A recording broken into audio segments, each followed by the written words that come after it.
Fala galera do Coça Top, como é que vocês estão? Tudo bem? Galera, mais um vídeo aqui informativo para vocês, né? Você que tem dúvida sobre seu carro, já coloca aí abaixo nos comentários, porque aqui respondemos todo mundo, beleza? Qual é a dúvida que a galera tem? Sempre nos pergunta, né? Aonde é a linha de baixa pressão e a linha de alta pressão aqui no Coça, né? Onde é que fica essa linha de alta, essa linha de baixa, onde é que fica e onde passa essas duas mangueiras aí? Vamos estar te mostrando aqui agora. Então, galera, a linha de baixa é essa aqui, pressão do sistema do ar condicionado, né? Fica logo aqui na frente.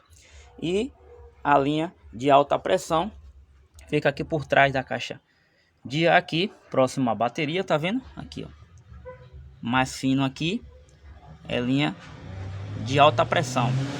O mais grosso aqui é linha de baixa pressão. Então tá aí a informação para vocês. Um forte abraço, até os próximos vídeos e fui, galera.